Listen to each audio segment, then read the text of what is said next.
Blair General Hospital emergency.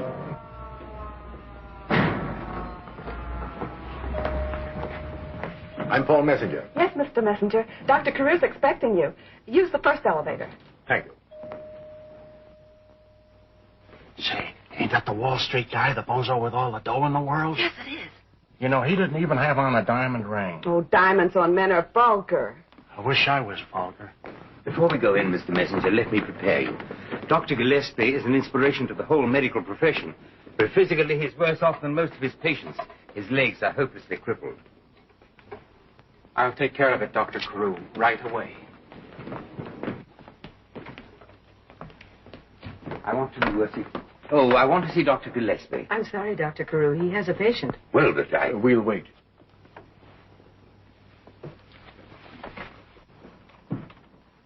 Here's the pamphlet, Dr. Gillespie.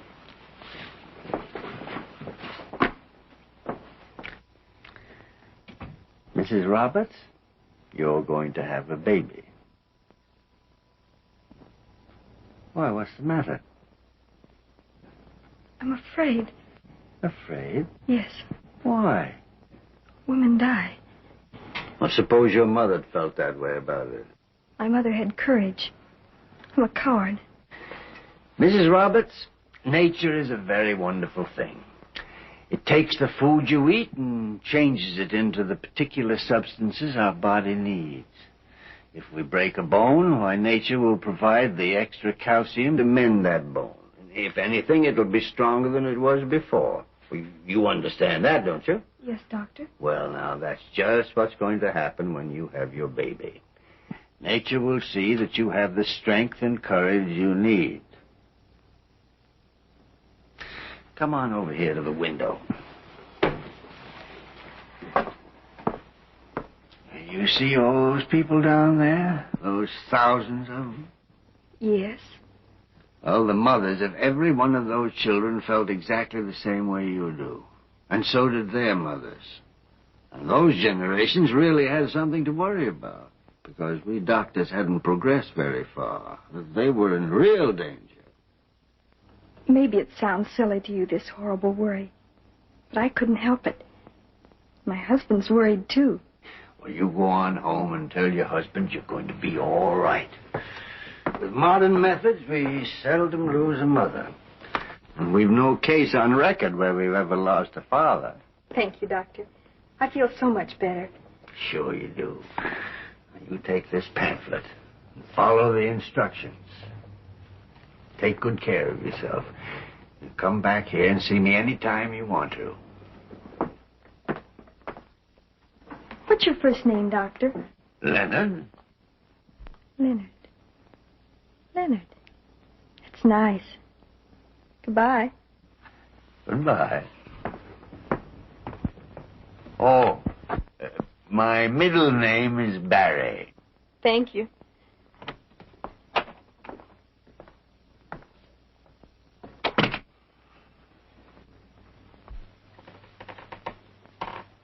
No, Conover, I won't let you have another nickel. Aren't you ashamed of yourself, an intelligent adult like you, gambling your wages away week after week? But someday I'm going to win it all back. Well, in the meanwhile, find another sap to borrow it from. Someday I'm going to sit down and prove to you you can't win money in a crap game. Get out. Yes, sir. I guess maybe you is right, sir. I've often thought I'd give up gambling and just stick to playing the races. Yes. Nurse! Yes, Dr. Gillespie. Dr. Carew wants... Never mind, Dr. Carew. Where's Dr. Kildare? I don't know. Isn't he here? If he was here, do you think I'd be asking you about him? I don't know. I worked for you for so long, nothing you'd say would surprise me. Nurse Parker, Dr. Kildare is my assistant. He's here every morning promptly at 8 o'clock. It's now 6 minutes past 9 and no Dr. Kildare. What do you deduce from these facts? I guess Dr. Kildare's late. Oh, jumping Jehoshaphat. Will you find Dr. Kildare? Where shall I look? Well, where do you think he'd be? I don't know. You keep your stethoscope in the wastebasket and your checkbook in the bathroom. How should I know where to look for your assistant? Dr. Carew. If Dr. Carew wants anything out of me, tell him to come down here and ask me. Oh, he is here. Well, show him in. Show him in. Why didn't you say so? Yes, Dr. Carew. Ah, Carew. Come in. Come in.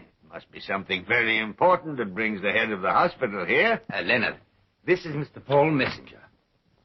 Paul Messenger? Do you mean to tell me I'm actually in the presence of how many millions of dollars? Leonard. Well, make it 18 million. A sucker, huh? Where'd you get him? What can I do for you, Mr. Messenger? Dr. Gillespie, I've come here because I need your help. Well, that's very fine, but did you notice a room full of patients waiting at my door? Why, yes. I've only one rule. First come, first served. Rich, poor, and in the middle. Leonard. Dr. Gillespie's quite right. I'm sorry. I'll take my turn. Oh, wait a minute. Might be 3 hours. I'll wait. Leonard, Mr. Messenger's a very important man. So am I. Let him wait.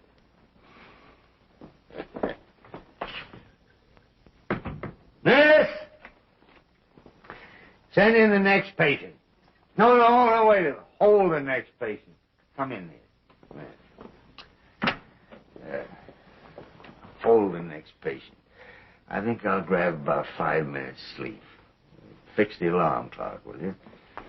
Mind you, I said 5 minutes. Send the next patient in as soon as you hear the alarm go.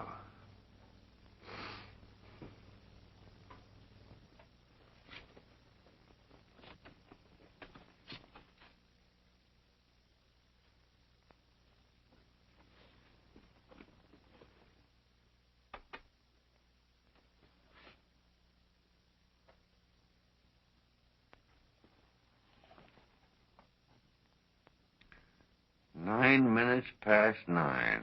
That's a nice round time to come to work. I thought you were asleep. I never sleep. Seems I can't say as much for you. I guess it's the country boy in me. Now, listen, son. As my assistant, you naturally have certain privileges around here, but sleeping till noon is not one of them. Dr. Kildare. Well, Nosy, what do you want? Dr. Kildare's breakfast is here. Breakfast? I didn't order any breakfast. I did. You worked here all night, and I figured you'd need it. What's the idea, Jimmy? Getting those pneumonia statistics? They done? All done. Well, it's very plain you're trying to make it more and more difficult for me to get along without you. Trying to make it impossible. You have made it impossible, Jimmy. There's so much work to do and so little time to do it. Thank you. Oh, and you know, Doctor, when I finished medical school, I only knew that I wanted to do something in medicine. Then I met you, and everything was crystallized. Now I have what I wanted. The privilege of working for you and learning it firsthand what only you can teach me.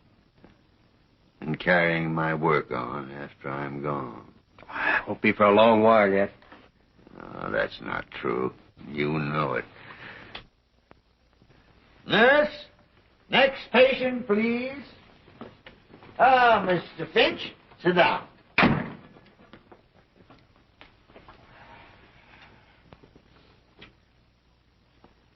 Jimmy, have they told you yet who's outside there waiting to see me? No, sir. Pulse irregular. Rapid. Mr. Paul Messenger, the United States Mint in person, is outside there waiting to see me. Cough. And he's going to wait 3 hours. Cough. Blood pressure 172 over 100. Go on, put your shirt on. No. Wait a minute, I want to talk to you. Say, we don't want to let him get off the hook. Nurse! Yes, Doctor. Is Mr. Messenger still out there? He's still there, Doctor. No, that's fine.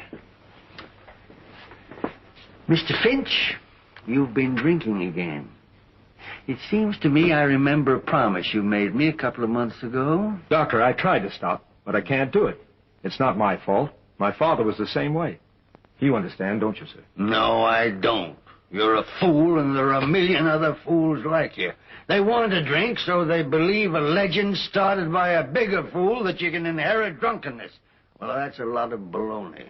You can inherit a tendency toward diabetes or red hair. But if you drink, it's your own fault, and you can't blame your poor ancestors. But I always heard that. Yeah, and you were glad to hear it, because it gave you an excuse for sticking a bottle in your silly face. Now go on and get out of here. And don't come back until you've stopped kidding yourself. Yes, Doctor. Next patient. No. Bring in Mr. Messenger. Yes, Doctor. Mr. Messenger. Come in, Mr. Messenger. Come in. Sit down, Mr. Messenger. Sit down. This is Dr. Kildare, my assistant. How do you do? You know, there are still a lot of people ahead of me, Doctor. But there's not one of them I can charge as much as I'm going to charge you. That's fair enough if you can help me. Well, you look well enough, but I can find something wrong with you. Worst comes to the worst, we can always take out your appendix. What can we do for you, Mr. Messenger? Well, I came here to ask your advice about my daughter, Nancy. Oh, that's easy enough. Just bring her in, we'll have a look at her. I've tried to urge her for 6 months to see a doctor. Only two kinds of people don't want to see doctors. Those that know they're well and those that know they're not. Something has happened to her. It doesn't seem to be physical, and yet it must be, because she can't possibly have a care in the world. What you mean is that in 1,001 baffling little ways your daughter's changed. That's it. That's exactly the situation. Just what kind of changes, Mr. Messenger? Well, she always was fond of dancing, but now she wants to go out all night, every night. Oh, that doesn't mean a thing. They call them jitterbugs. Jitterbugs, Dr. Gillespie. She's engaged to a splendid young man who adores her, and all of a sudden she's started to treat him abominably. Well, perhaps it isn't important, but when she sleeps, she keeps the lights burning. Well, that's bad. But there's not a thing in the world a doctor can do for your daughter if she won't see him, Mr. Messenger. You were just about my last hope. I'm going to let you have Dr. Kildare. Jimmy, tonight you disguise yourself as a potted palm or something and find out what's the matter with Miss Messenger. If it takes all night. If it takes 1,000 visits, or 100. Excuse me, the expense isn't important. Oh, but 1,000 lives a month are important. Tomorrow, Dr. Kildare and I are starting out on a long-planned experiment. This is sulfapyridine. Before it was discovered, the death rate of pneumonia was 25%. Sulfapyridine's brought it down to 7%. My wife's one of those 25%. Well, tomorrow, Dr. Kildare and I are going to start trying to find out why those 7% still die. I understand. I'll send my car for you at 8 o'clock. Goodbye. Goodbye, sir. And thank you both.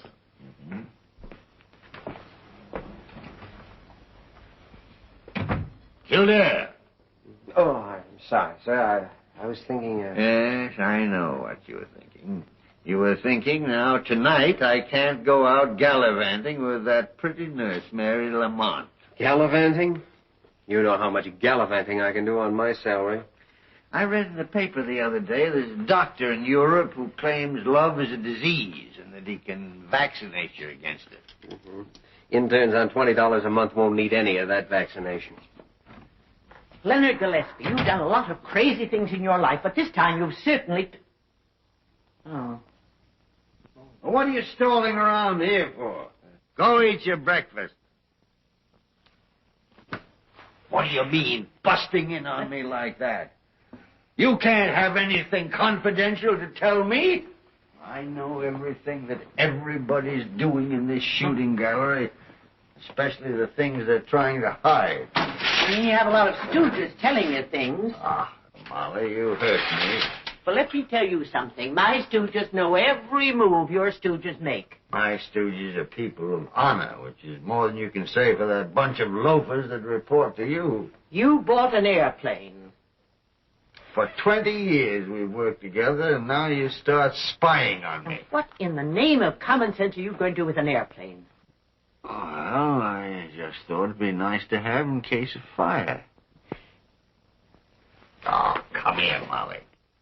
I only borrowed the plane. It's to fly Jimmy Kildare back and forth while we're trying to work out this sulfapyridine business. Well, at least there's one blessing. You're not planning to do that part of the work yourself. Leonard. Huh? You're tired, aren't you? Oh, a little bit. Well, why don't you take a nap right now? Well, just to get rid of you, I'll grab 5 minutes sleep now. Yeah. Fix the clock for me?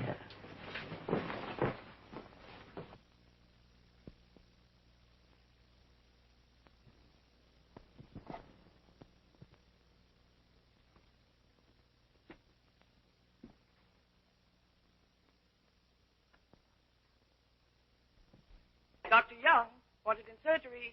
Dr. Young wanted in surgery. Dr. Young wanted in surgery. Dr. Young wanted in surgery. All right, come on, fellas. Where's my hat? Hat? Yeah, quit clowning. Where did you put it? Have you a picture of the hat, Dr. Kildare? Well, is there a hat? Our records show no entry of a hat in this hospital. Where's my hat? It was never x-rayed. What was wrong with your hat, Dr. Kildare? Did it need an operation? Say, why don't you try the maternity ward? Maybe it's going to have a little baby head. All right, you asked for it, so don't blame me. Dr. Joyner, there is working in this hospital a very beautiful young nurse named Miss Lopez. She has big brown eyes. She wears a uniform just a little tighter than all the other nurses. Well, sir, the other day I was up on the 4th floor, and I just happened to pass that little room where they keep the flowers, you know. Well, what do you think I saw? Oh, now, wait a minute. Shut up. Here's your blame hat. Say, wait a minute. Don't hold out on us. What was he doing with Miss Lopez? Oh, well, Miss Lopez was alone. I can't help it. Dr. Joyner has a guilty conscience.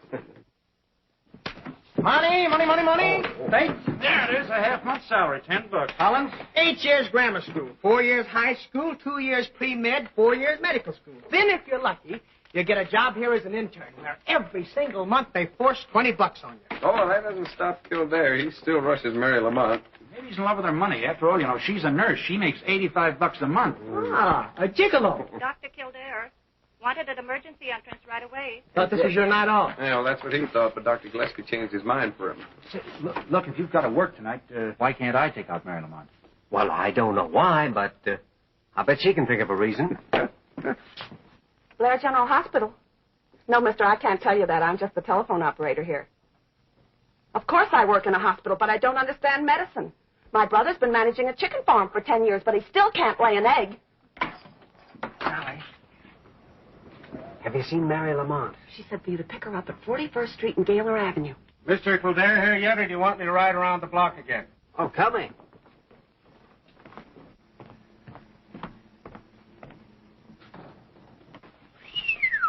Where'd he get that bus?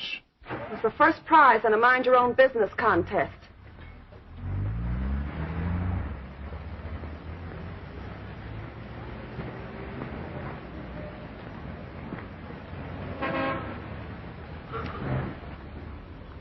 There she is on the corner. Yes, sir.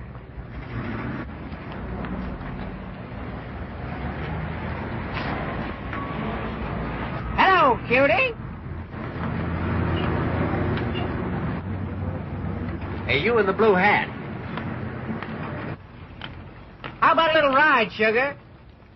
Listen, you half-baked street corner Romeo. If I ever decide to take a ride... Oh, Jim.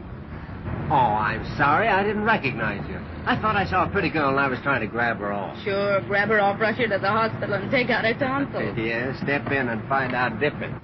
Just a minute, young man. What do you think you're trying to get away with? Picking up girls on my beat. Oh, I wasn't picking up any girls. Don't tell me. I heard every word you said. Can I ever meet my boyfriend without you sticking your nose in? Besides, how do we know you're an officer? Well, because I'll fight it out among yourselves.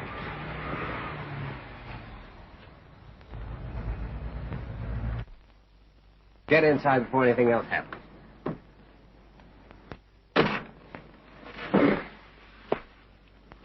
Well, I suppose the car ought to slay me, but I bet it belongs to one of Gillespie's rich patients. I'd have borrowed his yacht, only it wasn't raining. Oh, I'm awfully sorry I have to work tonight, Mary. That's all right, Jimmy. I guess there's nothing we can do about it. You're a nurse. You know there isn't. I'm sick of being a nurse. The next time I'm born, I want to be a pretty thing with an empty head and a cash register for a heart. Well, you can always quit the hospital, can't you? Why don't I? I don't know. I guess because you're crazy enough to want to be a nurse. You're a little crazy yourself, you know. I know it isn't ethical to ask a doctor about his patients, but where are you going? Well, it isn't ethical, but I can tell you this. It's 53 blocks to the home of the gent that owns this car.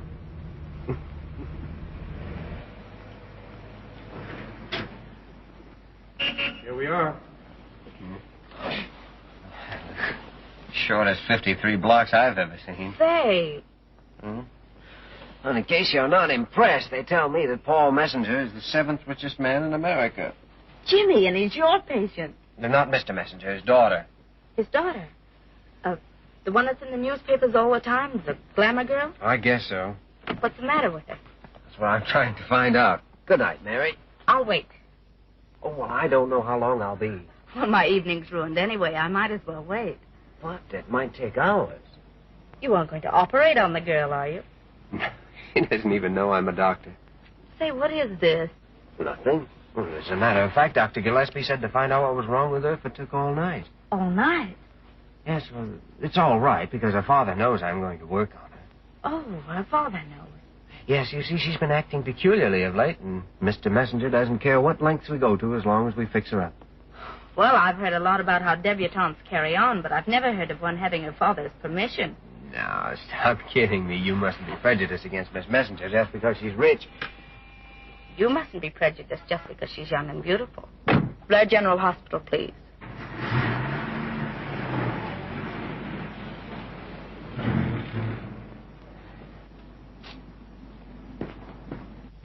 And although Nancy has been conducting herself on the whole, as I outlined to you and Dr. Gillespie, to my amazement at dinner tonight, she was her own normal, sweet self. Nancy. Dad, come in. Dad, you're just in time to tell me how... Oh. This is Mr. Kildare, the son of an old friend of mine. How do you do, Miss Messenger? Hello, Mr. Kildare. The Carter party, remember? Oh, but don't look at my costume now. Wait till I get the headdress on. You two go downstairs and I'll make a grand entrance. All right, dear. You're the loveliest thing I've ever seen. Just like your mother.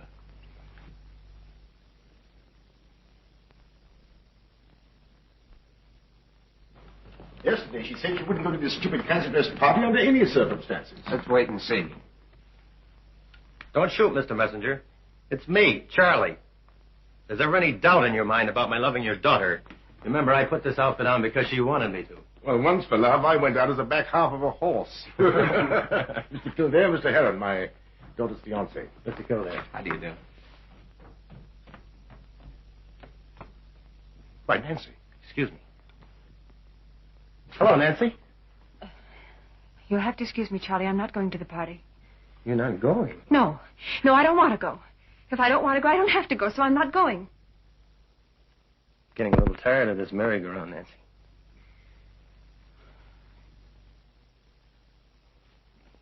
Good night.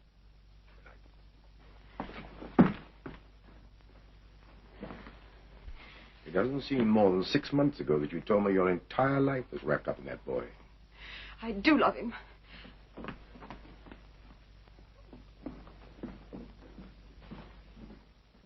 You see?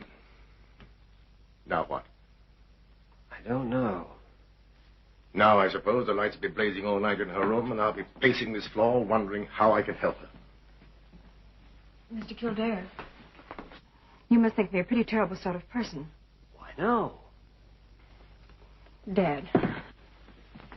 That's all right, Nancy. Well, as far as I'm concerned, there are no excuses necessary. You're very kind. Why, not at all.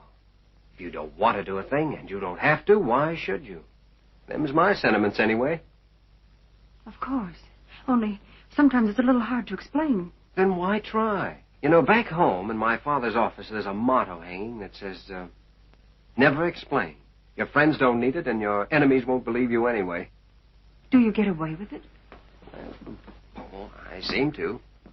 At least I never make a date in advance. I didn't even tell your father I was coming here this evening. Simply because I might have suddenly wanted to change my mind and go out and come home with the milkman. You see, Dad? I know exactly how you feel. By the way, what kind of a milkman do you have on this block? Very charming gentleman. Well, Why can't I meet him? Wait right here. I'll slide into a dress. Remember, Dad, it was his idea and you brought him here. I see what your plan is, Doctor. But haven't you been able to arrive at any immediate conclusions? Only the obvious ones. She does love Helen. She's heartbroken at what she's doing to you, and she's doing her best to seem perfectly normal, but, Mr. Messenger, this is a very delicate point, but I must know. Did your daughter ever have any reason to hate her mother? Hate her mother? Nothing could be further from the truth. Why do you ask? Well, no reason now.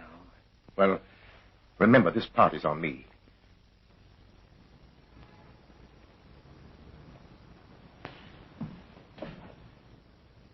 Sunrise.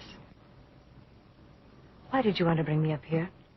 Oh, it's just we've had an exciting night, and I thought perhaps you'd like to see the daylight come. Do you watch very often? Yes. Yes. Wouldn't it be a wonderful world if it were always daylight? I've thought of that. It's funny how the night affects some people. Me, for instance. I don't like it. A grown man, afraid of the dark. Well, I'm not afraid exactly. It's just that, well, when night falls, something happens to me. Yes. Yes. Look, you're going to stay in New York. Will you come to see me? If you want me to. We've been out since 9 o'clock last evening, and you've never once looked at your watch. You may not know it, but you get along with me better than anyone I know. Anyone excepting Mr. Charles Heron. There's no one on earth like Charlie Heron. Oh, I could see you felt that way about it. When's the wedding? I'm tired. Please take me home. Of course. What did you find out about Miss Messenger?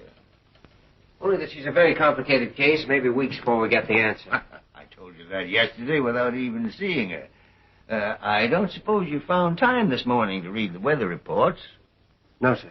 Well, that cold polar wave we've been waiting for has reached Canada. And in its wake will come pneumonia. Thousands of cases. You're going to fly north tonight to meet it. Then you'll check all the cases wherever you happen to find them, and then you'll hop in a plane and bring me back the blood cultures. While I'll be camping right here day and night doing the laboratory work. And then, Jimmy, maybe in a couple of months we'll find out why that 7% still dies. Pardon me, sir. Don't you think we ought to rest a few days before we go on? Rest? What do we want with rest? Nurse! Parker! Come in here. Pneumonia. It strikes so quick, and we work so slow. Why, we ought to be ashamed of ourselves. This is the 20th century. We ought to be able to cure anything. And yet we let this white death, this invisible killer, run riot as though we were still living in the Dark Ages.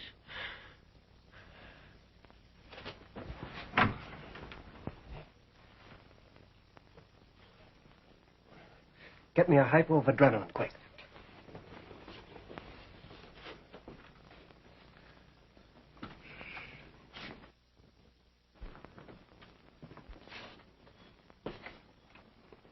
Leonard Gillespie, I have a bone to pick with you, and you stay your end there.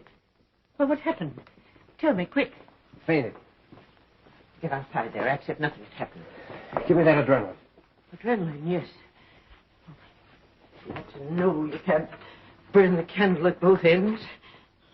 You'll bounce back quick after this. It's just exhaustion, that's all. That's not all. And if you don't know what I mean, it's time you did.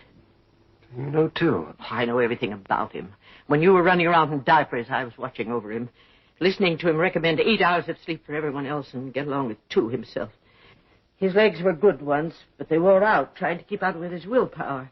He had resistance, but he loaned it to his patients and never got it back. Now his time is getting short. I didn't think he'd want anyone else to know. Well, the first day I came here, he asked me about a discoloration on his finger. Kept hounding me until I said it was a melanoma, and it meant cancer. And why didn't you keep him from starting this sulfapyridine business? Me tell him what not to do?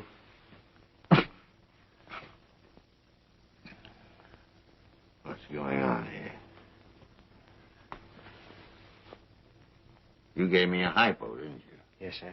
Adrenaline. Good enough. What are you fussing around me for? Well, I came in here looking for trouble, and I found it got here ahead of me. You go on back to your nurses. Not till you quit talking and go to bed. Oh, so you're a doctor now, huh? When did you start practicing? Kildare, call Dr. Carew, will you? Carew? Sure, he's the best doctor in this bowling alley. That's the reason he's head man. He'll have me skipping rope in 5 minutes. Dr. Carew, this is Kildare. Dr. Gillespie has just had a slight collapse. He wants you immediately. Collapse? I didn't have any collapse. I got the constitution of a horse. I just get tired once in a while. Well, even a horse gets tired. I'm going to send your patients home. Come back here. I'm going to send them home. When I see you skipping rope, I'm going to run around town with a basket and collect them again. Dr. Gillespie will see no one today. Everybody been notified about new appointments. Yes, Miss Bird. 25 years ago, I took you out to dinner. I might have known that sooner or later you'd take advantage of it. And you shut up, or I'll tell Dr. Kildare how you tried to put your arm around me in the lunch wagon. Leonard, I'm so sorry. Now, look, I've got a couple of mourners here already. What I need is a doctor. You? Listen to a doctor? Don't make me laugh. Well, I sent for you, didn't I? Now, listen. I passed out. Kildare injected adrenaline. I came to. Pulse 78, general feeling of lassitude. Now, take it up from there and stick to medicine. If you still remember any. Cancel Dr. Gillespie's appointments for the rest of the day. Already cancelled? Get his bed ready and bring me 3 grains of sodium amytal. Yes, Doctor. I don't need any dope. I can sleep without it. But you won't. I give you my word of honor. I don't believe you. Are you doubting my word? I certainly am. Wait a minute. This Nebatine. Do just as well. Now, you take those and don't argue.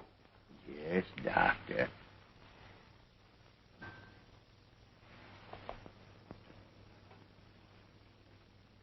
Now go to bed. You're too late, Miss Efficiency.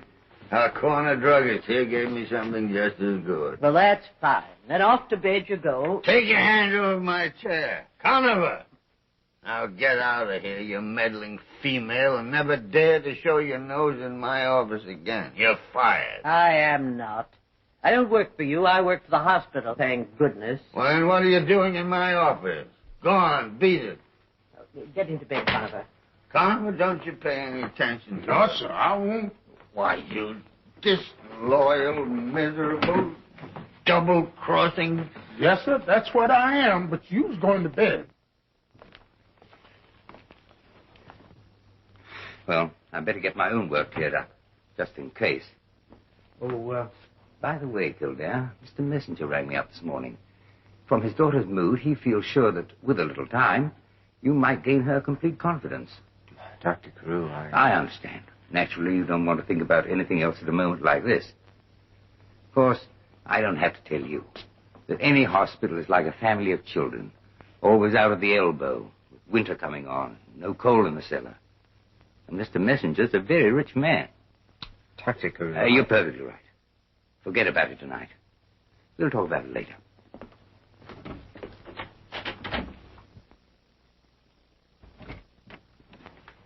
Kildare. The old fuss budget gone. But yes, but Dr. Gillespie... Hey, do you know something? Patients will hold a pill in their mouth until after you've gone and then spit it out, the way I did. You promised Dr. Carew that you'd go to sleep. Oh, forget it. He broke a promise he made me back in 1921. Now, Dr. Gillespie, you and I both know that there's one particular reason, one inescapable reason why you must conserve your strength. You didn't tell Carew, did you? Oh, no. No, I knew you hadn't. I know you won't. Jimmy Kildare, out there, pneumonia starting on the rampage. Tonight you're going to hop a plane. Well, Nosy, what do you want now? Dr. Gillespie, are you all right? A full report of my mental and physical condition will be made out for the files. I'll see that you get a copy. Yes, Doctor. Dr. Kildare, your mother and father are downstairs in the reception room. Oh, my mother and father here? Yes, Doctor. Well, isn't that nice? Give him my best regard. Be back at 3 o'clock, Jimmy. We'll need a good, solid 6 hours together if you're going to go out tonight. Oh, Jimmy, you needn't bother telling your mother about the flying. I wrote to her all about it last week. Oh, I wrote to her, too. She says yours is a very remarkable letter. She did, eh? Mm-hmm. Well, there's no trick to writing a good letter. She even sent me the letter she got from you. Has enclosed fine coupon and $3. Please send me 1 pair of your loaded dice in a plain wrapper. Very truly yours, Leonard B. Gillespie. I must have put this letter in the wrong envelope.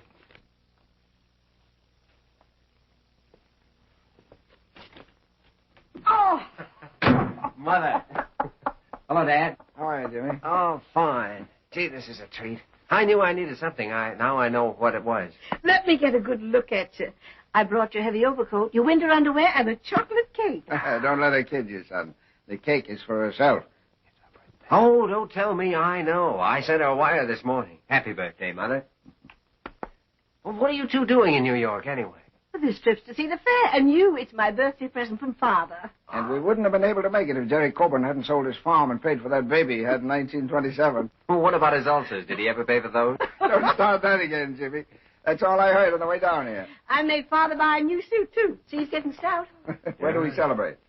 How about Mike Sullivan's Cafe? Swell food, right across the street.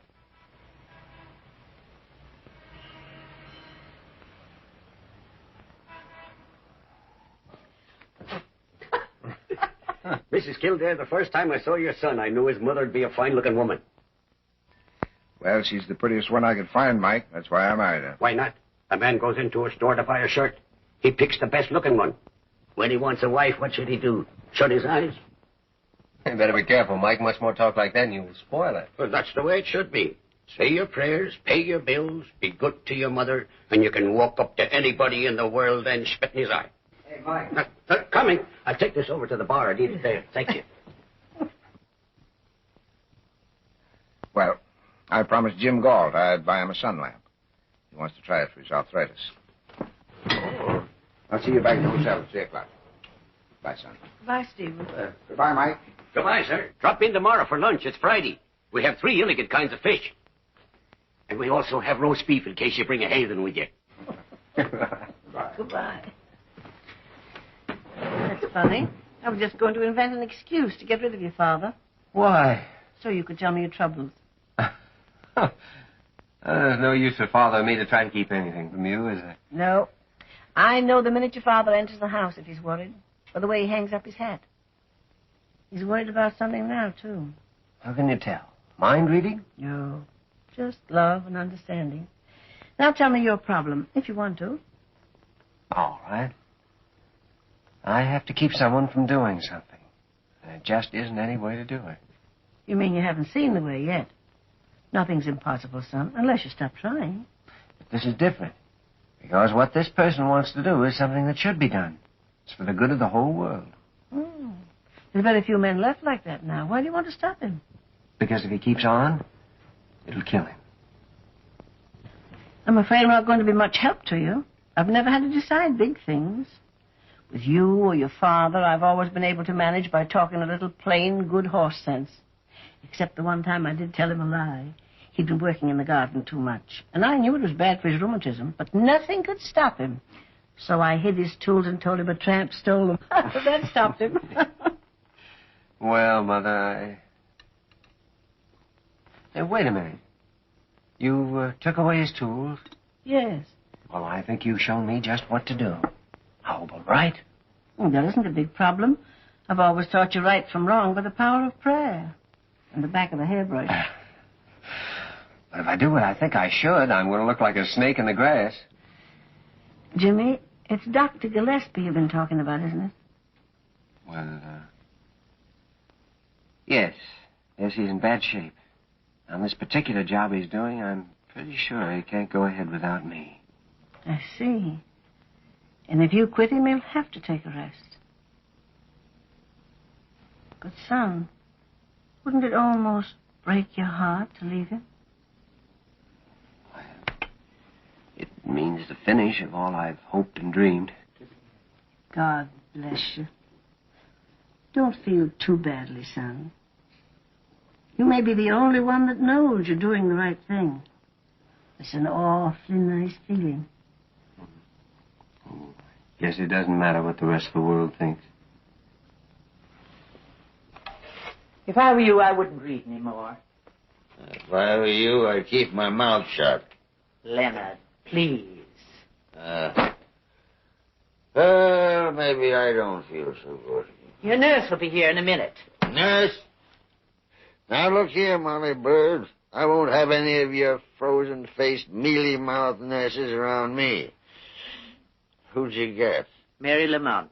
And there's no use trying to soft-soap her because I've told her exactly what to do. We'll see about that. Hello, honey. I had a heck of a time getting you assigned to me. Miss Bird here wanted to send in one of her favorites.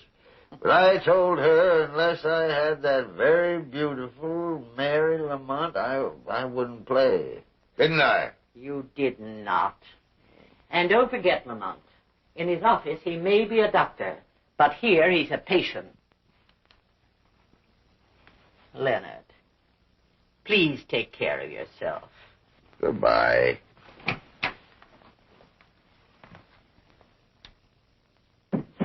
I'd like a cigarette, please.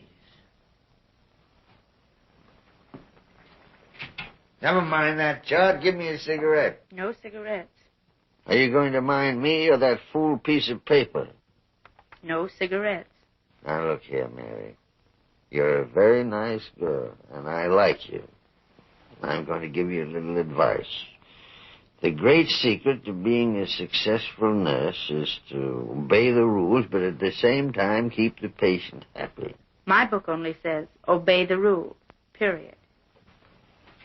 What do you want to know about me? I'll tell you. It's time for your dinner. Let's see. Now you're talking. Order me a small steak, some mashed potatoes, and a piece of apple pie and some cheese and a cup of coffee. Hello. I'm ordering Dr. Gillespie's dinner. Please send up a small cup of gruel, some junket, weak tea, no cream or sugar. Thank you. Oh, that's fine. And after dinner, you might order me a postage stamp. I'd like to do a little reading. What do you expect to do with that thing? I'm going to take your temperature. Any temperatures taken around here, I'll take them. What are you laughing at? Something you said last week. There's no patient in the world as ornery as a sick doctor. And if there's going to be any talking done around here, I'll do it myself. Well, I'm not interested. What about? Jimmy Kildare. I might have expected that. 98. Write it down. Say, what are you writing there?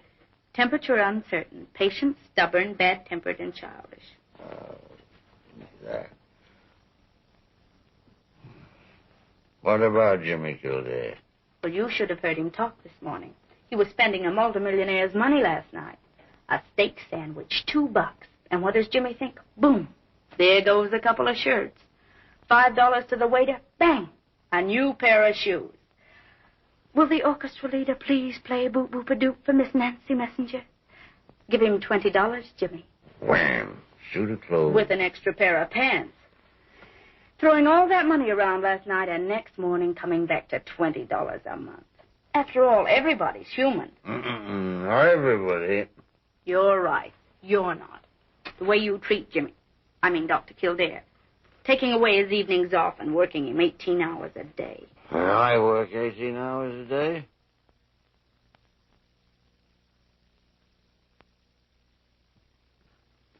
Oh, I'm sorry, Dr. Gillespie. I shouldn't be talking to you like this when you're not feeling very well. Hello, Mother. Hello. Did you get the sun lamp? No. They didn't have exactly what I wanted. Jimmy looks fine, doesn't he? Yes. I've never seen him look any better. Stephen, when you suggested coming down here, I thought there was something the matter with Jimmy, or that he was in some kind of trouble. That you two were keeping it from me. You know. Don't tell Mother. She might worry. Nothing like that at all. I know that now. Well, do you feel better? No. Because now I know it's you. Me? You've been unhappy for days. If it isn't Jimmy, it must be you. Why don't you tell me? You're going to in the end anyway.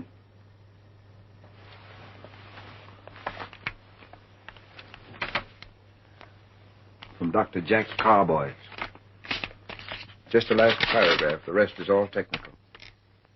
I think it's coronary disease.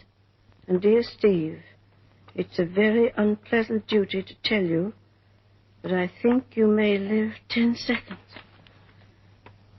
Or 10 years. Come and see me and we'll talk over the details. He says 10 seconds. Or maybe 10 years. Oh, Steve. Now, Mother, I'm going to see another doctor. That's why we came to New York. But we mustn't tell Jimmy. Martha, we've been married a long, long time. And every day has been a happy one. I had hoped that it might go on for 20 years more. You're not going to be foolish enough to tell me that you don't mind dying. So that we can think of some philosophy that will make it easier for either of us. No, dear. I just wanted to say that medicine might not do any good, but we know that tears won't. But there is one thing left. The same help and comfort we got the night that Jimmy had typhoid fever. And we waited, not knowing.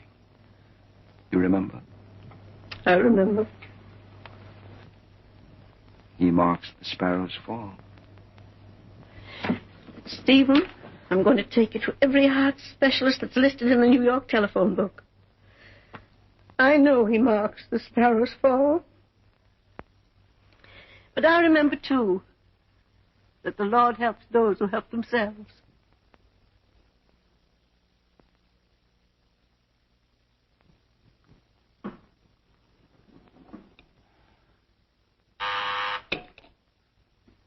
Yes? Dr. Kildare to see you. Send him in.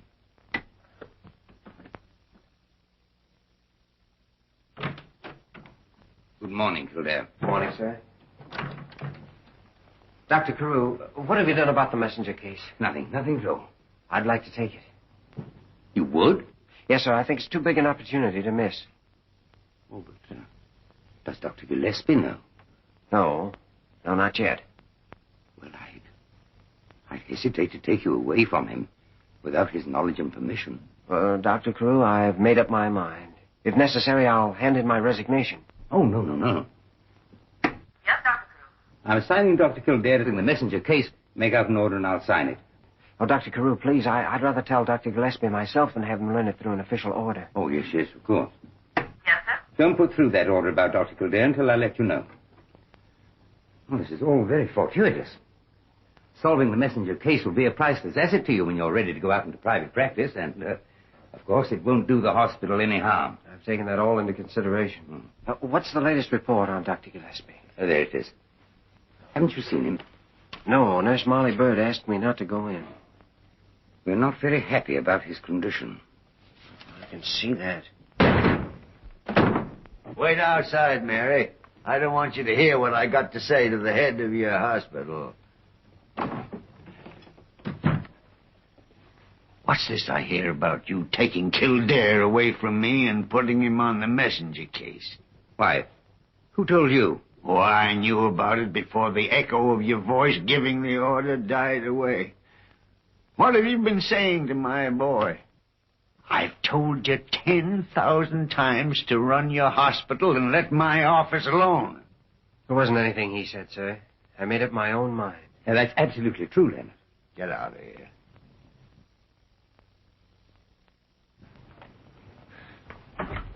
Are you crazy? You know I can't go along with our work alone. I'm sorry, sir. But, Jimmy, you're tired. Take the day off. Go out and get some relaxation. You'll feel differently about it tomorrow. No. Messenger's too big a chance to give up. I don't see any reason why I should go on working 24 hours a day on something that won't pay me a cent when I can get in with one of the richest men in New York.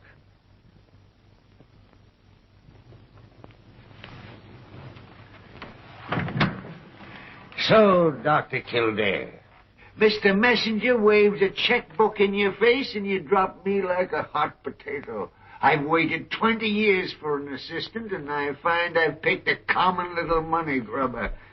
What did you want to study medicine for? You'd have made a swell pawnbroker.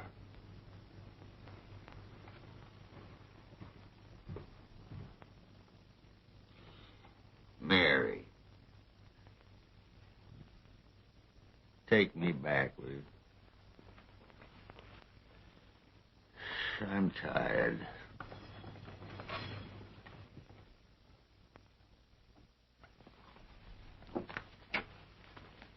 Here's your fishing rod, Doctor. Fishing rod? Where'd I get a fishing rod? Remember that fellow that we killed? The one that had the misery in his back? He gave us this. What are you grinning about? Well, I'm glad you have to go away. I mean, I'm glad you're sick enough to be well enough to go. I mean, if you're getting some sleep, it'll give you some... Well, this is a fish basket. Take it with you. That isn't mine. Oh, yes, it is. I meant to give it you for a Christmas present last year, but I forgot all about it. Molly, you're lying. You can't prove it. This is nice to keep hot coffee in. Where did that come from? It had the hospital's name on it, but I scratched it off. Well, under those circumstances, I'll take it. Well, for years I've known you've had stooges reporting to you, but this is the first I've heard you have them stealing for you. Miss Lamont, write this into your report. My patient was feeling fine until 15 or 20 chattering females descended on him. Goodbye, quick. I guess I can take a hint. I'll see you before you leave tonight, Leonard. I'll be at the train, Doctor. Should I go help Dr. Kildare pack his things, sir? Come over. No.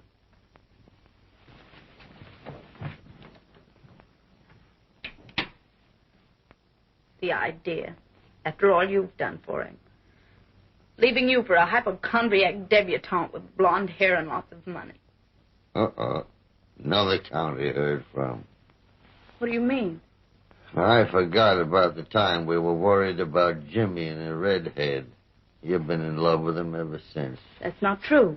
Oh, let's stop kidding ourselves. We're both sunk. So that's the reason as soon as I got to New York, I telephoned your father.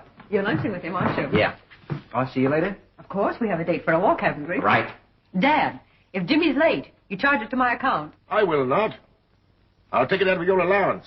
Come in, Jimmy. Sit down. I know nothing definite yet. Human behavior, especially unexpected behavior, is very often the outcome of some fixation in childhood. What are you driving at? Well, some instinct, and I can't rationalize it, keeps bringing me back to Nancy's mother. Don't you know That anything? was over 12 years ago. There was never any divorce. Mrs. Messenger and I had separated for several years. You have no direct information of your wife and daughter during those years? No, I was in Europe. Mrs. Messenger died of pneumonia, hmm? Yes, she'd been ill for some time with a complication of ailments. But the end came through pneumonia. Where? At our Long Island place, out near Eastbury. You understand that at the time I got back to this country, it was all over. The funeral, everything. I haven't been to Eastbury since. Does Nancy ever visit the Long Island home? I imagine so. You see, Mrs. Messenger requested that Nancy's nurse should occupy it as long as she lived. Nancy's nurse? There's a woman named Nora. I'd like to talk to this Nora. That could be easily managed. I'll telephone. No, let me see if I can't arrange to meet Nora without anyone, even Nancy, suspecting anything. Isn't this much nicer than a walk in the park? Oh, of course. But you certainly changed your mind fast. Oh, it wasn't really a whim. When I got out of my shower, there was a phone message calling me to Long Island. So here we are.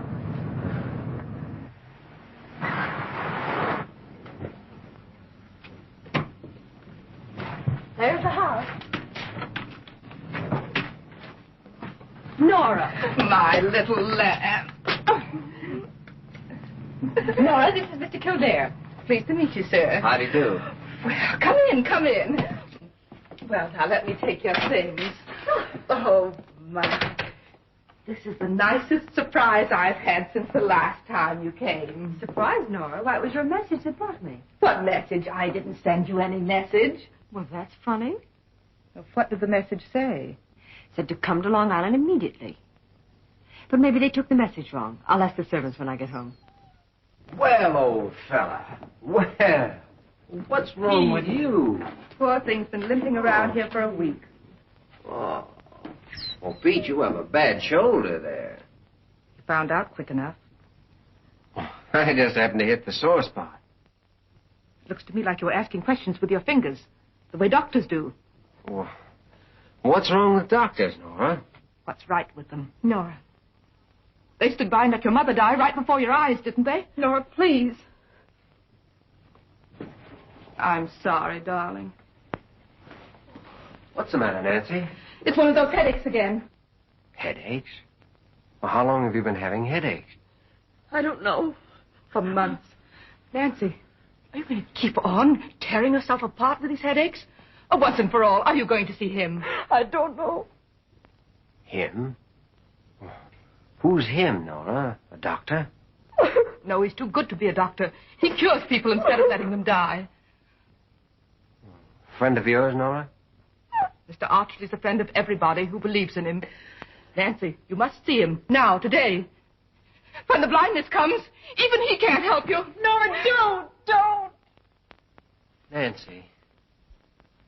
Nancy, why not do as Nora says? Oh, what's the use? Nobody can help me. Please, Nancy, I'll go with you. Just come and talk to me. Well, I don't know who the man is or what he can do, but every day miracles happen that no one can explain.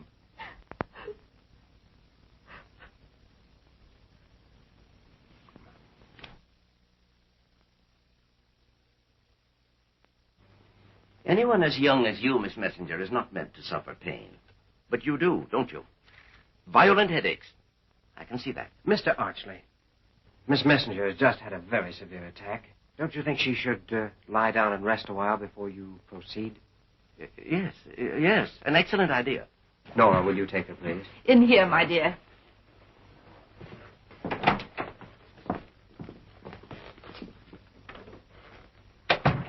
What was your idea in doing that? You see, I know that Nora's told you all about Miss Messenger. Which is, of course, what she should have done. We're all only concerned with making Nancy well again. Of course. Just what is your connection with the case, Mr. Kildare? Well, isn't it enough that I induced her to come and see you? After all, Nora wasn't able to, was she? Obviously, I'm in your debt. What's worrying you? As an old friend of the family, I know more about Miss Messenger's case than Nora does. Is that so? Of what, for instance? Well, 6 months ago, Nora revealed to Nancy the true cause of her mother's death, right? Suppose I tell you Nora was wrong. Wrong? But, the mother's symptoms, as Nora describes them to me, sound very conclusive. Symptoms? Oh, well, headaches, blindness. Why couldn't they indicate a dozen different things? Meningitis, for instance. Meningitis? Doctor, you must understand I'm only trying to help you and help Nancy. If, as we all believe, Nancy has inherited her mother's trouble, we must be sure we're on the right track. Mr. Kildare, unless you have some specific information, I must believe that periodic headaches plus muscular imbalance plus blindness can mean only one thing. Muscular imbalance? Well, suppose I'm wrong. Just how do you propose to treat Miss Messenger for this, brain tumor? The first principle of my treatment is to cleanse the mind with truth. I then cure the body with natural methods and electrovibrations. Well, you're not going to tell that girl she has a brain tumor. Of course, it's essential to my course of treatment. But you mustn't tell her. You'll excuse me now, Mr. Kildare. I must attend my patient. Look here, Archley. That girl's half out of her mind with fear already. Nothing more than her own suspicions to frighten her. For she doesn't know that Nora's told you the whole story. So if you diagnose her trouble as brain tumor, she's liable to lose her mind entirely. I don't agree, Dr. Kildare. Oh, yes, you're a doctor. Well, I don't have to be a doctor to see what your game is. You're going to tell her she has a tumor, knowing full well that she hasn't, so that you can pretend to cure something that doesn't exist. Well, I'm sorry, but I'm not going to let you tell her anything like that.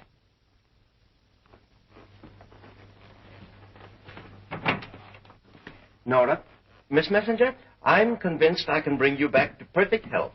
But Dr. Kildare here seems to think differently. Doctor. It's true, Nancy. I'm sorry you had to learn it this way. There's no use keeping it a secret any longer. I'm a doctor. You, Jimmy. You a doctor. Enough of a doctor to know that you're not going blind and you're not going to die because you don't have a brain tumor. No. Nancy, I'm a pretty good doctor. And every instinct I have tells me there's nothing wrong with you. Nothing but grief and fear and brooding imagination. Since you're a doctor, you oughtn't be the one to drive this poor child stark raving crazy. Did you mean that? Hasn't she got any tumor?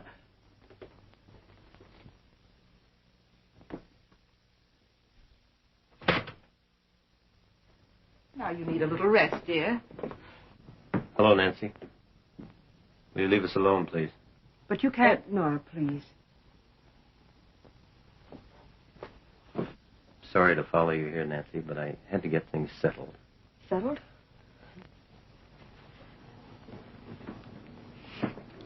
You realize, of course, that you haven't let me see you for a week, although I've called at the house at least every day.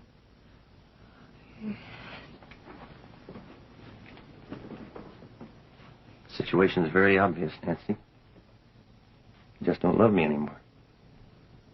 You're too nice to tell me so.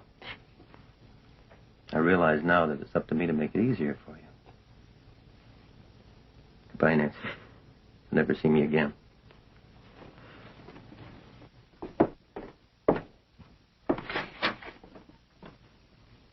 I'll never see him again. Nora! Nora!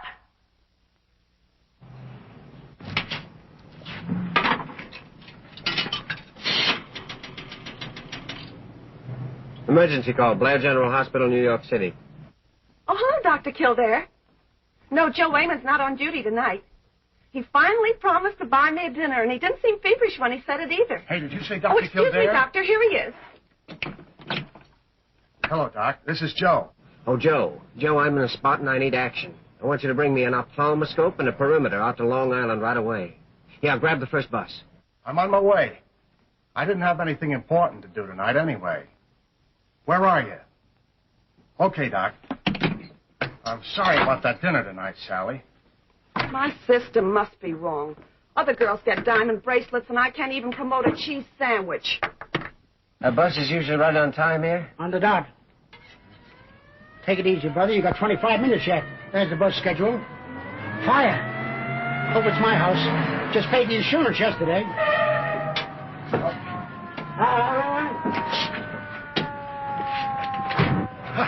21 miles in 19 and a half minutes. I'd have made it sooner, only it makes me nervous to go fast. How'd you get the ambulance? You're my pal, and you said you're in a hurry. I am. The gadgets are in the back. Let's get going.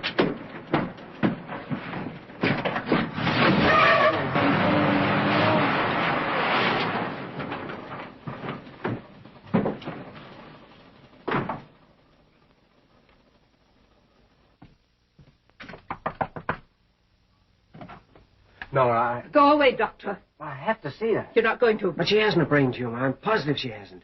If I can only see her and examine her eyes, I know I can convince her. You've done enough harm already. Nora, you must let me see her. Adam!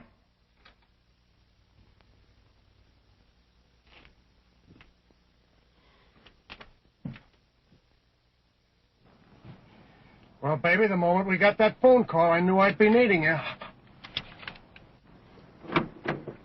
Oh, excuse me a minute, Doc. I want to take a look at that back tire.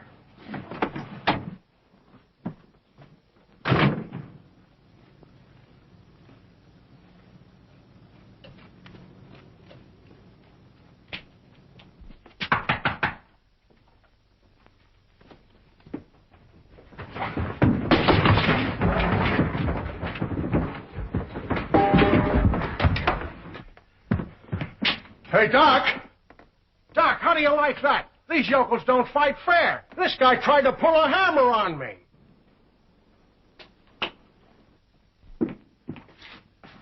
Nancy? Nancy? Look, I know how you feel about me, but I want to help you. I'm sure you don't have brain tumor. I'm positive we can straighten everything all out. Oh, please, Nancy, please look at me. Jimmy, I can't see you. I can't see anything, Jimmy. I'm blind.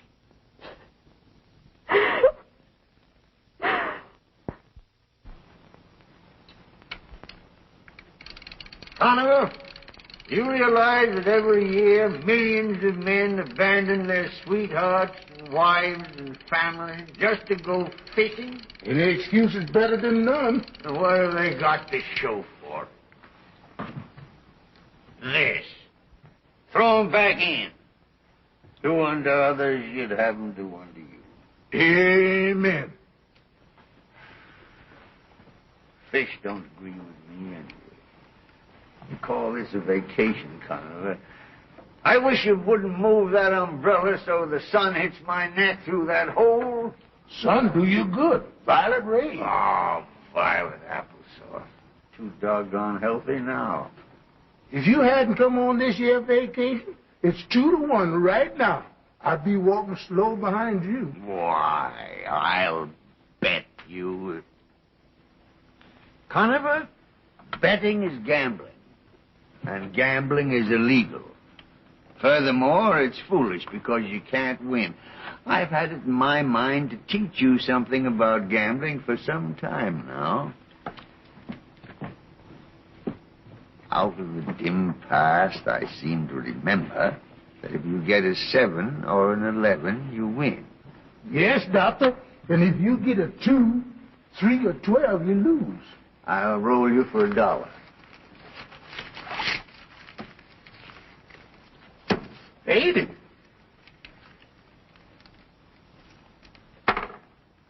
Lucky 7. You win.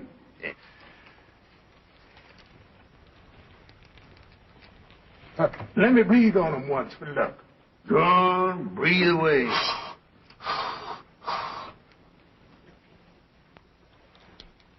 Conover, how much money you got on you? I was carrying $4.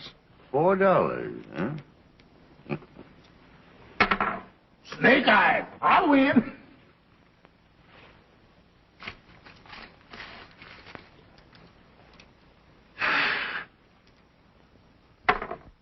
Double 6s.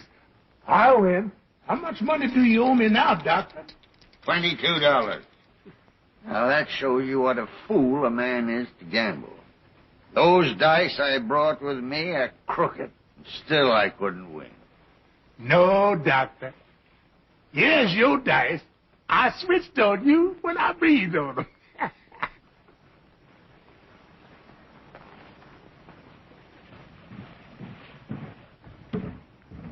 There's a man walking towards us. Probably somebody from the hospital. Tell him I'm asleep. Howdy, Dr. Kildare. Hello, Conover. May I speak to you for a moment, Dr. Gillespie? Can't you see I'm asleep? I hate to be a nuisance, sir, but, well, I'm at the end of my rope. So you hung yourself, huh? Well, it's about the messenger girl. She's in the hospital. She's totally blind. Blind? Dr. Gillespie, Miss Messenger's optic nerve seems entirely normal. There's no sign of deterioration. By every test, she should be able to see. But she's blind. Please, Dr. Gillespie, if you can't come back to the hospital, I'd like to bring her here to see you. No, young Dr. Kildare. You dug this pit for yourself. Get yourself out of it. Goodbye.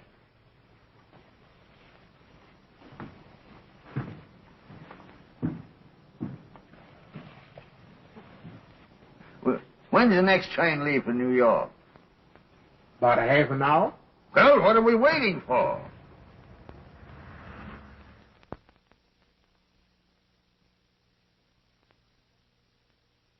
My lecture today deals with the type of human suffering that invariably baffles the young doctor. And a great many old doctors as well. This is difficult to diagnose because it conceals itself under the symptoms of every known disease. There was, for instance, a woman totally bereft of speech. Shrewd investigation finally revealed that she'd called out to a little daughter who, running across the street in answer, had been struck down by a car and killed. The subconscious realization that her own voice had called the child to its death paralyzed the mother's vocal cords. Even psychoanalysis failed to effect the cure. We were forced to pretend to operate on her throat, and by this means convince her that we'd restored her speech surgically. Evidently, Dr. Kildare regards our kindergarten as beneath his notice. Who is it? Dr. Kildare. Nancy, I've found out what's wrong with your eyes, and I can cure you. It's been nothing but a simple little myopic strain that always responds to a minor operation. Always? Always. Next patient. I'm pretty sure I know what the trouble is. Don't you tell me what the trouble is. I'll tell you what the trouble is. But, Doctor... Go on, get in there in the next room and take off your clothes. Huh? Go on, don't argue with me. Get in there. Go on, get in. Next patient. Oh, well, good morning. Good morning. Sit down. Thank you. Well, I know you. Of course you do. I'm Jimmy Kildare's mother. You're a very bull-headed young man. Well, how are you? I suppose you've come to ask me to take him back. Nothing of the sort. Why, don't you want him to be my assistant? I want him to be what he wants to be. And when he makes a mistake, I want him to find out why he made it so he won't do it again. Suppose he fails. I'm his mother. I can't even imagine it. Dr. Gillespie, will you examine my husband? Well, what's the matter with him? I'll never be satisfied till you tell me what you think. I'll wait till you finish reading. No, go on talking. I can't stand people who can't do more than one thing at a time.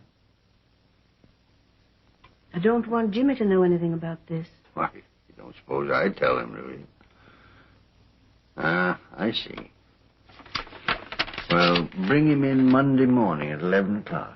Oh, thank you very much. You're very kind. No, this way, Mrs. Kildare. I'm very sorry about you and Jimmy. Your son is a natural-born objector, madam. He doesn't care which side of an argument he takes as long as everybody else is on the other side. Goodbye. Goodbye, Mrs. Kildare. Hey, you! Come on out.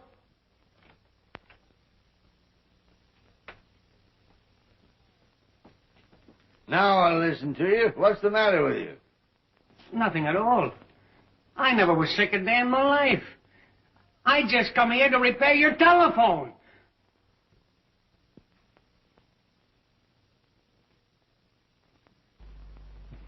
I've already explained my belief that when Miss Messenger experienced several commonplace headaches, Nora, ridden by fanatic fears, convinced the girl that she had a brain tumor, inherited from her mother. But now my conclusion is that the factor which directly induced Nancy's mysterious blindness was Mr. Heron's words, "You will never see me again." Will you come in now, please? Has Dr. Kildare made it clear that Miss Messenger has been led to believe that an operation has been performed on her for a trivial eye ailment? Yes, oh yes.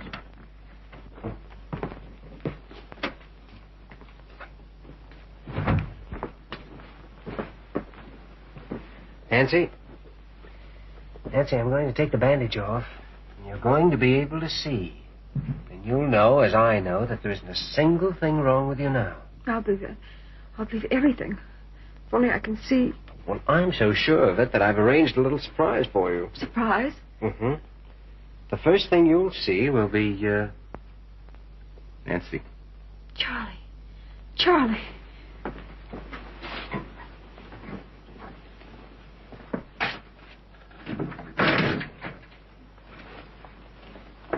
Now the room is full of sunlight.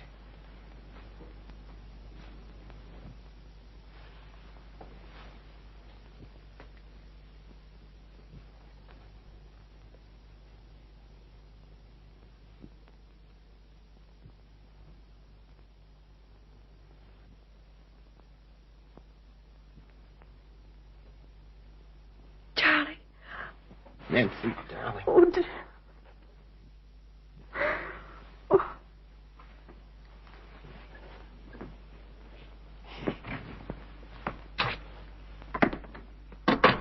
Thank God. Fine work, Doctor. We'll talk about gratitude some other time. Do you think I might go in to see her, Doctor? Oh, yes. It's a good idea to knock first. Oh.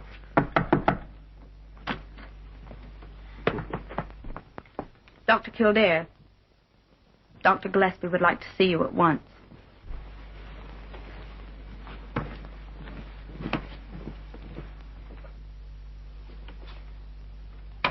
You sent for me, sir? I sent for a lot of unimportant people. You just happened to get here first. Well, Dr. Gillespie, without knowing it, you've done me a very great service. You'll be happy to hear that Miss Messenger... I don't want to hear anything about your diamond-studded millionaire patients. I got a couple of pretty good patients myself. Parker, send in those patients. You know, the funny thing is, ever since you left here, everything's been running like clockwork. What patients? Those two people, the man and the woman, you nitwit. Oh, why didn't you say so? Isn't her fault. I don't talk loud enough. Mother. There. What are you two doing? So what's the matter? Is something wrong? Dad, are you ill? No, Jimmy. Oh, Mother, I have a right to know. We were worried about your father's heart, Jimmy. Oh, why didn't you tell me? But we know it's all right now. Dr. Gillespie, they're trying to make me think there's nothing serious. My diploma's over there. Have a look at it. Are you sure, Dr. Gillespie? Did you look for any signs of thrombosis? You little whippet. Are you questioning my diagnosis? I beg your pardon, sir. I didn't mean that. Oh, yes, you did, too. Ever since you started your Park Avenue practice, you don't trust any doctor unless he wears a high hat and spats. I'm sorry, sir.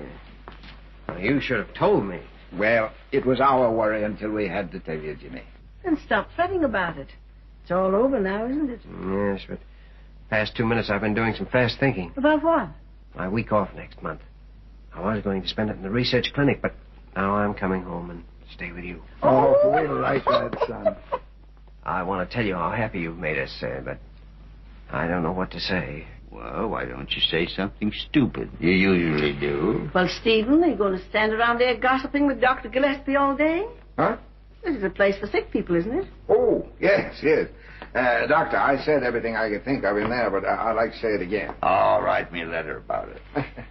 See you later, son. Well, we're going to have dinner together, aren't we? Uh-huh.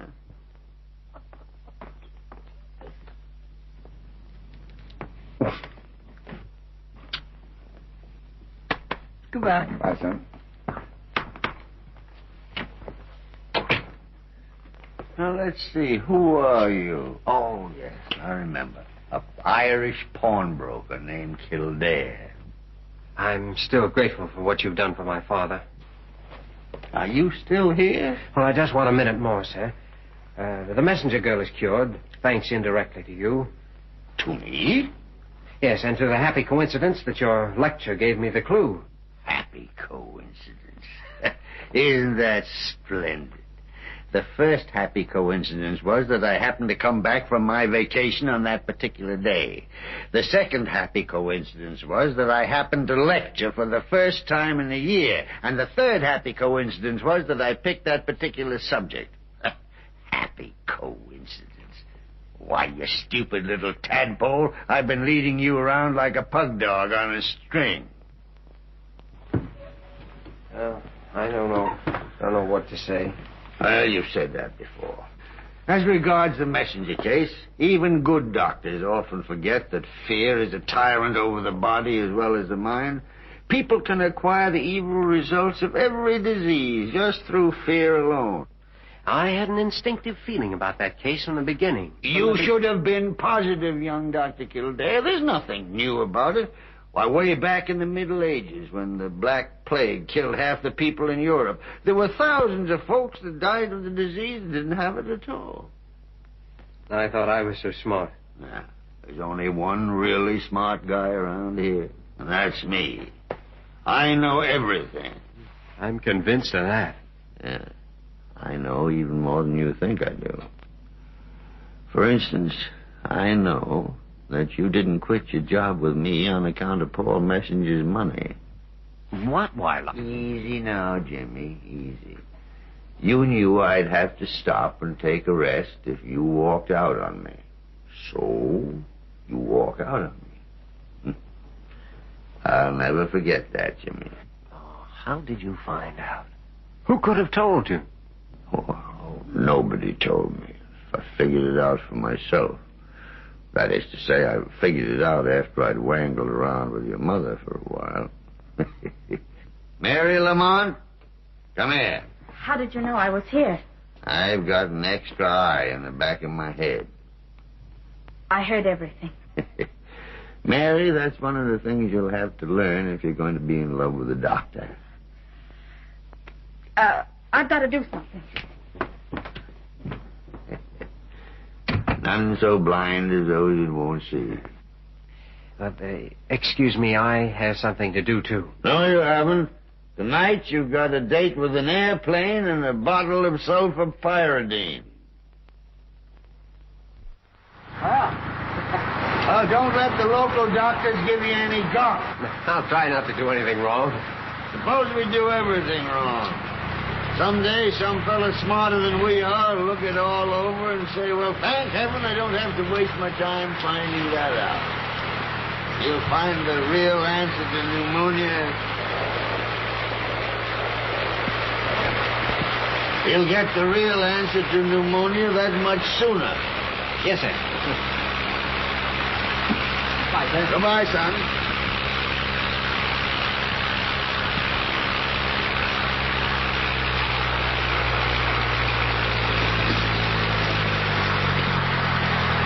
Hey, you nincompoop! Look out what you're doing with that umbrella!